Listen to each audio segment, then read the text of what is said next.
Hello friends, जय माता दी, राधे राधे। आप सभी को हमारे इस यूट्यूब चैनल में स्वागत है। तो आज आपको सुनाते हैं आषाढ़ गुप्त नवरात्रि की छठवें दिन की कहानी। तो आप लोग हमारे चैनल पे नए हैं तो चैनल को लाइक, सब्सक्राइब और कमेंट करना आप लोग बिल्कुल ना भूलें। तो आप लोगों को सुनाते हैं आषाढ़ गुप्त नवरात्रि की छठवें दिन की कथा। हमारे चैनल में सभी दिनों की कथा डल चुकी। माँ कात्यायनी आप सभी पर माँ कात्यायनी की कृपा सदैव बनी रहे। भगवती के छठ रूप की आराधना करने पर ये शुभ अवसर ये शक्तिशाली पापियों को नाश करने और भक्तों का उद्धार करने के लिए प्रकट होती। आज हम उन्हीं जगत जननी माँ कात्यायनी की कथा का मित्र श्रवण करेंगे। इस कथा के माध्यम से हम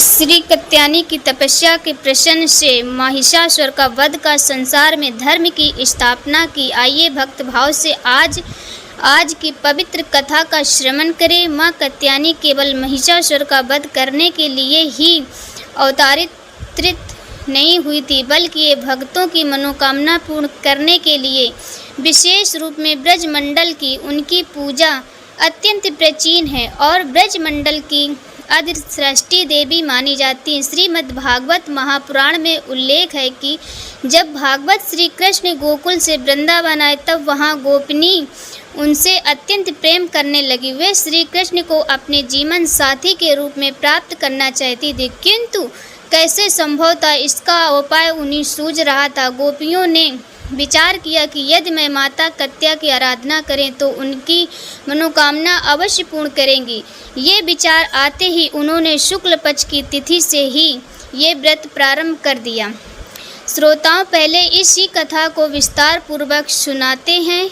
द्वापर में जब भगवान श्री कृष्ण गोकुल में बाल लीला कर रहे थे, तब गोपियाँ अपने पति रूप में प्राप्त करने के लिए माँ कात्यायनी की आराधना करती थीं। ब्रज की गोपियाँ भगवान श्री कृष्ण को मोहक बाल लीला से अत्यंत प्रभावित थी। श्री कृष्ण को अपना जीवन साथी बनाने की प्रबल इच्छा रखती थी, लेकिन वह साधारण उपायों से संभव नहीं था। इसीलिए उन्होंने माँ कात्यायनी की कठोर तपस्या करने को पति रूप में किया। गोपियों ने संकल्प लिया, माँ कात्यायनी हम ये जरूर करेंगे, आप कृपया हमें ये वरदान प्रदान करें। ब्रज की कन्या मुहूर्त उठती, यमुना जी में स्नान करती और फिर माँ कात्यायनी की पूजा किया करती थी। वे माँ कात्यायनी का विशेष मंत्र जपती थीं। कात्यायनी महामय महियोगिनी नंद गोप सनातन देवी पति में कुरते नमा, अर्थात हे कात्यायनी महामयी योग शक्ति की आदिकष्टी, हे परमेश्वरी कृपा नंद गोप के पुत्र श्री कृष्ण को हमारे पति रूप में स्वीकार कराइए। गोपियाँ माँ कात्यायनी को हल्दी, चंदन, अक्षत, सुगंधित पुष्प, दीपक और नक्षत्र अर्पित करती पूरे मन से आराधना करती। गोपियों की कठोर भक्ति से प्रसन्न होकर श्री कृष्ण ने उनकी भक्ति और प्रेम की परीक्षा लेने की निश्चय किया। एक दिन जब गोपी यमुना जी से स्नान कर रही थी, श्री कृष्ण ने उनके वस्त्र चुरा लिए और कदम वृक्ष पर चढ़कर गोपी जब जल से बाहर आने लगी तो उन्होंने वस्त्र का पाकर आश्चर्य हुआ। उन्हें श्री कृष्ण को देखा जो मंद मंद मुस्कुरा रहे थे। गोपियों ने श्री कृष्ण से अपने वस्त्र लौटाने की विनती की। श्री कृष्ण ने हंसते हुए कहा, तुम कभी सभी माँ कात्यायनी से मुझे पति रूप में प्राप्त करने की प्रार्थना की है, तो पहले मेरी बात मानो। गोपी लज्जा के कारण झुकी, लेकिन श्री कृष्ण ने कहा, तुम सभी पवित्र हृदय वाली हो, ये परीक्षा तुम्हारी भक्ति की थी और माँ कात्यायनी ने आज तुम्हारी प्रार्थना स्वीकार कर ली। और जब मैं भविष्य में तुम्हारी इच्छा पूर्ण करूँगा। इसके बाद श्री कृष्ण ने गोपियों के उनके वस्त्र लौटा दिए और उनकी निस्संग भक्ति को स्वीकार किया। गोपियों की निष्कंश प्रेम को देखकर माँ कात्यायनी अति प्रसन्न हुई और उन्हें सदा श्री कृष्ण की कृपा प्रदान करने की वरदान दिया। जब गोपियों के साथ ब्रह्मानंद स्वरूप रास नृत्य किया तो भक्ति और प्रेम का परम सिद्धि मानी जाती। इस प्रकार माँ कात्यायनी वैदेहिक सुख प्रेम और भक्ति की आदिशक्ति देवी है। निष्कल्ष प्रेम और समर्पण से की गई पूजा सदा सफल होती है। गोपियों की भक्ति दर्शनीय और सच्च प्रेम किसी की सांसारिक बंधनों से नहीं। श्री कृष्ण ने अपने भक्तों की परीक्षा ली, लेकिन अंत में उन्हें अपने प्रेम से स्पर्श किया। इस कथा का स्मरण कर माँ कात्यायनी की उपासना करने से भक्तों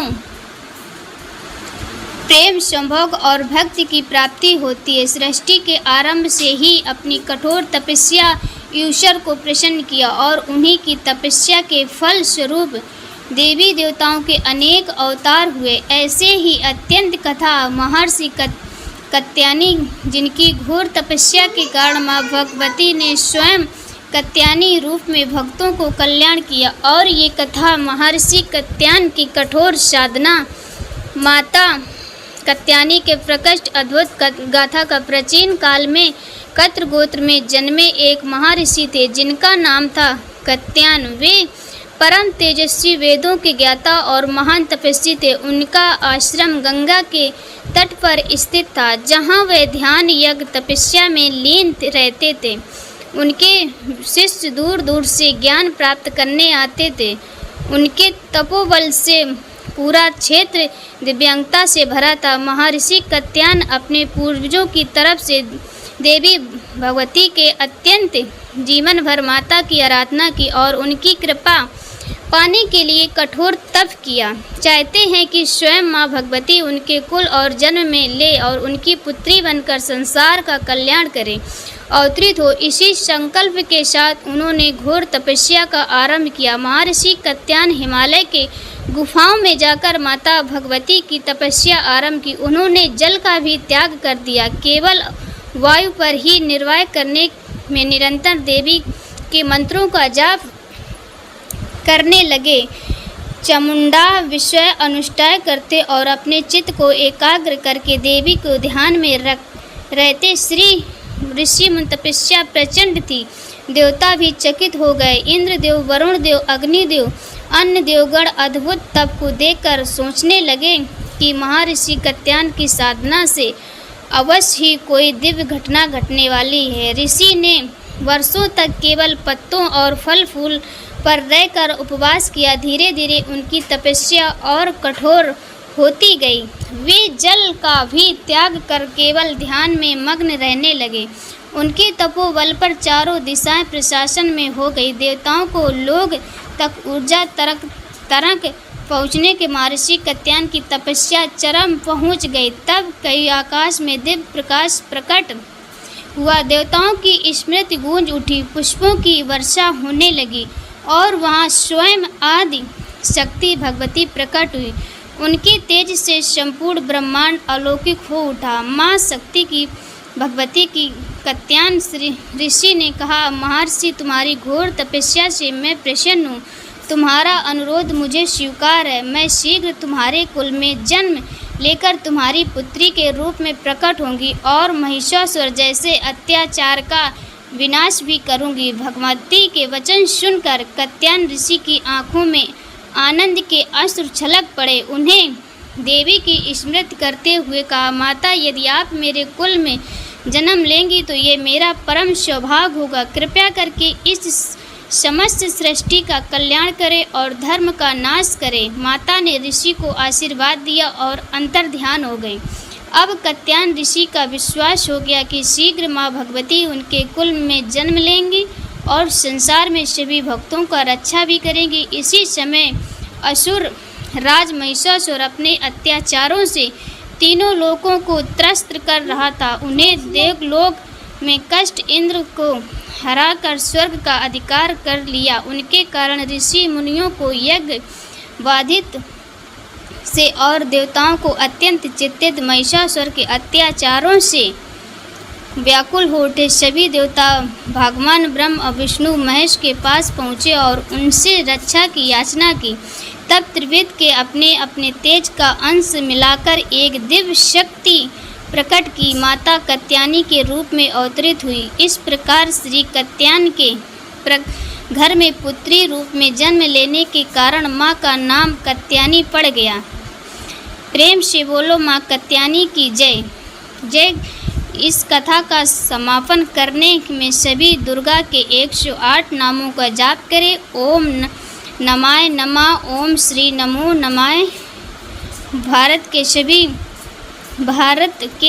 सभी नमो उद्भाय नम, ओम समर्पणाय नमः, ओम विजयाय नमः, ओम विजयाय नमः, ओम समर्पणाय नमः, ओम जयाय नमः, ओम वरणाय नमः, ओम जयाय नमः, ओम वरणाय नमः, ओम स्वर्गगता नाम, ओम मोहे नमः, ओम वराय नमः, ओम कमलाय नमः, प्रिय ओम संन्यासाय नमः, ओम कमलाय नमः, ओम सरस्वतीयाय नमः, ओम कमलाय नमः, ओम कमलाय नमः, ओम सरस्वतीयाय नमः, ओम ब्रह्माय नमः, ओम कृतिकाय नमः, ओम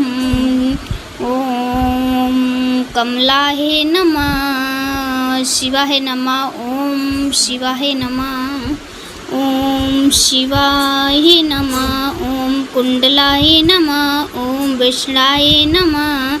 ओम क्रिया के नाम से ओम इस प्रकार से माता रानी की इंद्र ओम मधुवती नमः, ओम गिरजाय नमः, ओम शुभगाय नमः, ओम अंबिकाय नमः, ओम दुर्गाय नमः, ओम कल्याणाय नमः, इंद्र ओम मधुवाय नमः, ओम गिरजाय नमः, ओम तारणाय नमः, ओम पदिवाताय नमः, ओम हर्षाय नमः, ओम शौदाय नमः, ओम अर्पणाय नमः, ओम तारणाय नमः, ओम पद्धताय नमः, ओम शौदराय नमः, ललिताय नमः, ओम धत्रिताय नमः, ओम पूर्वाय नमः, ओम शिखाय वहनियाय नमः, ओम कुलका